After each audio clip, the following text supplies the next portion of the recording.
Hello everyone, this is Giovanni, BackYard Flick Reviews. Today I'm doing a special kind of video. It's called If I Pick the Oscars, which is basically what it is. So the way it works is I'm going to select my favorite categories in film of 2017, such as who I thought was best in supporting actress, supporting actor, director, screenplays, things like that. And I'm going to select my favorites within that category. Mostly about 5 of them, and then I'm going to select the overall quote-unquote winner, the one that I thought was the best one of 2017 or my favorite. So with that, there's also a little disclaimer here. I haven't seen every single movie of 2017. I did watch a lot of movies. I think the most I've seen in a while, in 1 year. Some movies might not make it to the list because ultimately I just didn't get a chance to see it. Alright, so I'm also doing 2 giveaways. I'm doing a digital copy of It and a digital copy of Baby Driver. I believe you have to be within the US. I don't think you can redeem the digital copies if you're out of the US. But just in case, it's best if you're within the United States if you want to try to win this. Also, you must be a subscriber to my channel, BackYard Pictures. And also, a lot of my stuff, a lot of my videos and reviews and things like that are also on my BackYard Flicks Instagram page, so check that one out. I don't have the opportunity to make videos as often as I like, so I put a lot of stuff on the page on Instagram, other reviews, movie news, TV news, and movie posts and things like that. So check that one out. So as far as this video, let's get started.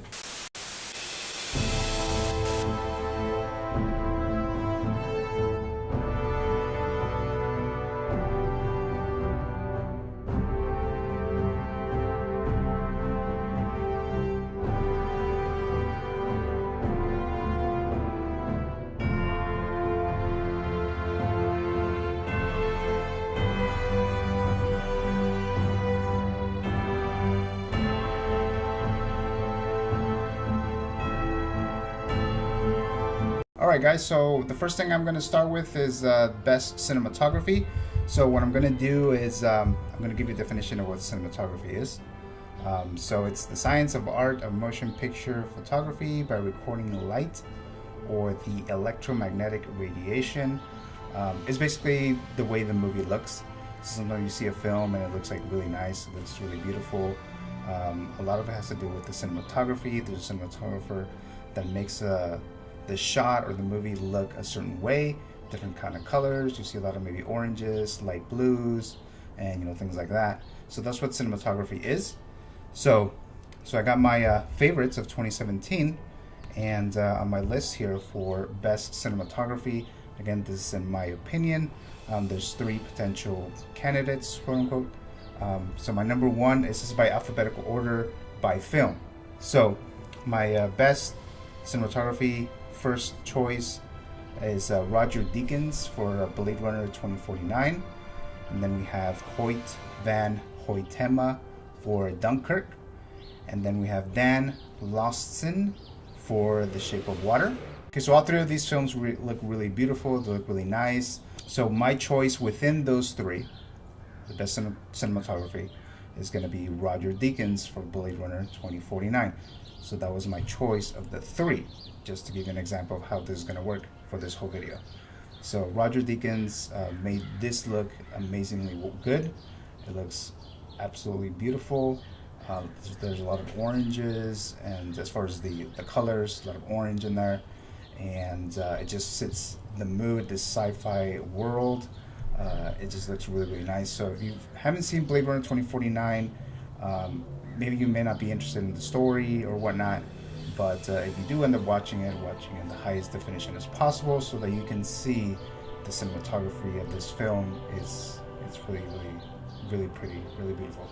So that's my favorite cinematography of 2017, Roger Deakins for Blade Runner 2049.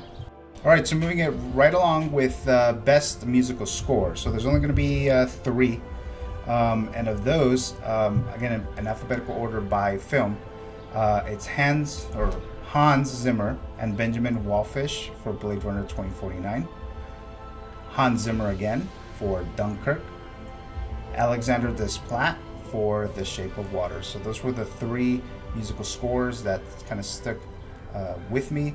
And within those three, my favorite of 2017, and within those three that I mentioned, is Hans Zimmer and Benjamin Wallfisch for Blade Runner 2049. The musical score is amazing, and it fits the story, it fits what's going on, and then you combine both the cinematography and the score, it's just worthy of watching this film. Alright, so moving on to the next category, and that's Best Visual Effects. So again, this is going to be in alphabetical order based on the title of the film. So I selected five favorites, five candidates, if you will. So Best Visual Effects of 2017, my number one is Blade Runner 2049, Thor, Ragnarok, Star Wars, The Last Jedi, Valerian and the City of a Thousand Planets, and War for the Planet of the Apes. So all of these five films have great special effects or visual effects. Some of them are groundbreaking, some of them look very realistic, and they definitely don't look crappy like other films that came out last year, a certain DC film. So of the five films that I mentioned, the best visual effects I believe will go to Blade Runner 2049.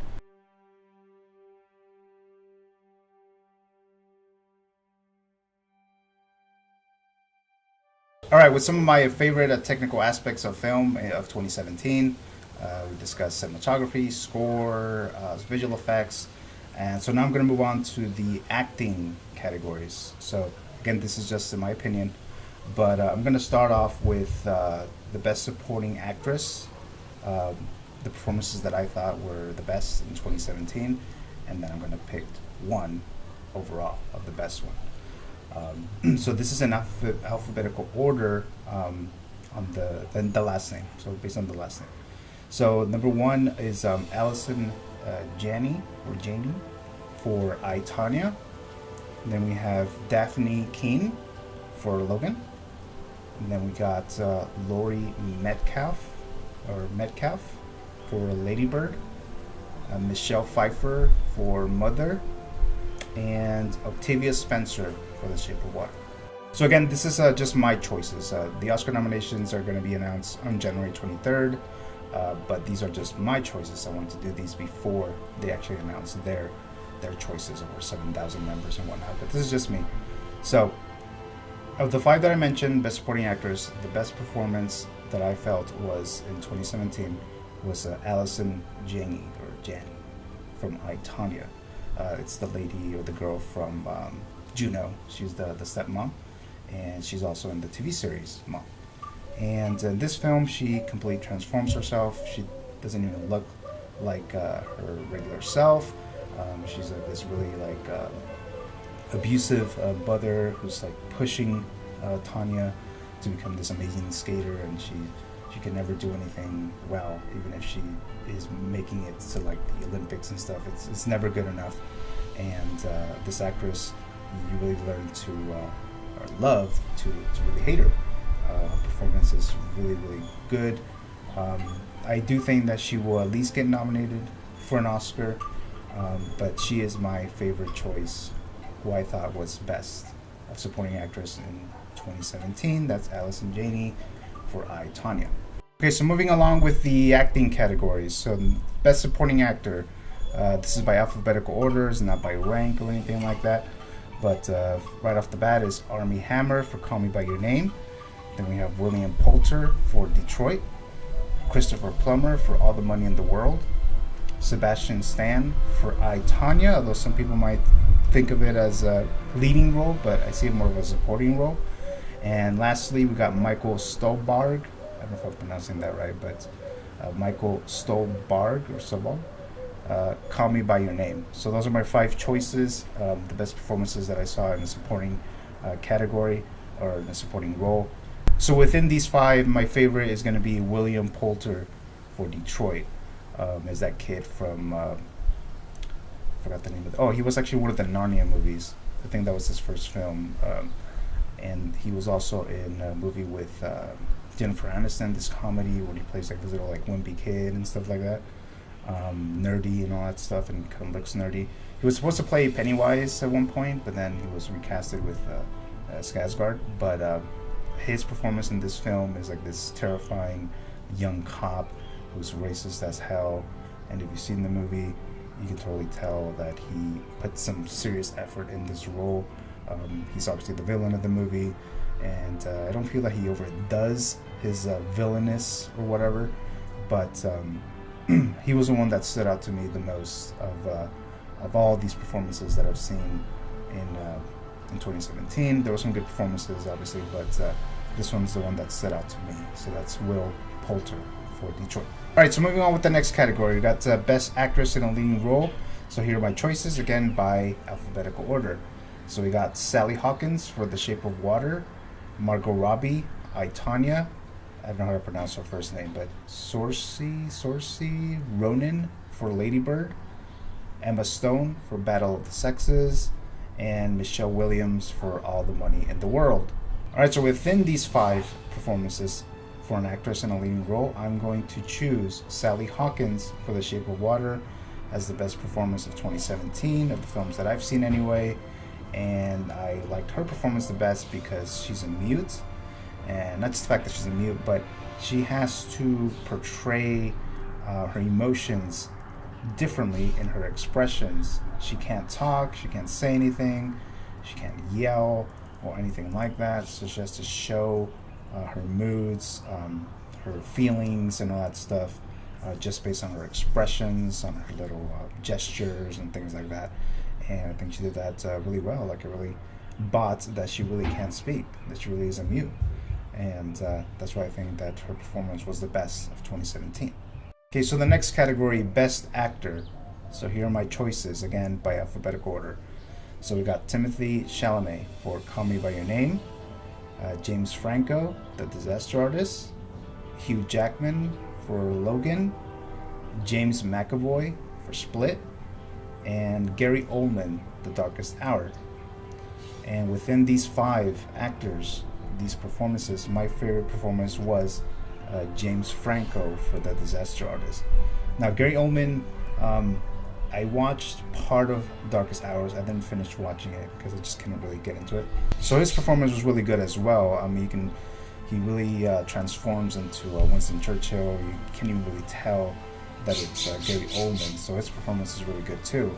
But the one that was that stood out to me and that I enjoyed more and that I would like seeing more is a performance by James Franco, the Disaster Artist, as Tommy Wiseau from The Room. James Franco completely also transforms into this person. He sounds like him, his mannerisms, he just looks like him. You just completely forget that it's James Franco, like within seconds of The Disaster Artist. I'm like, oh wait, that's James Franco, and not really Tommy Wiseau. And so just his performance alone is entertaining and it's great. It's done well. So that's why I chose James Franco's performance of The Disaster Artist over something like Gary Oldman for The Darkest Hour, even though I'm sure the Oscars will give it to Gary Oldman at the end of the day. But my choice is James Franco.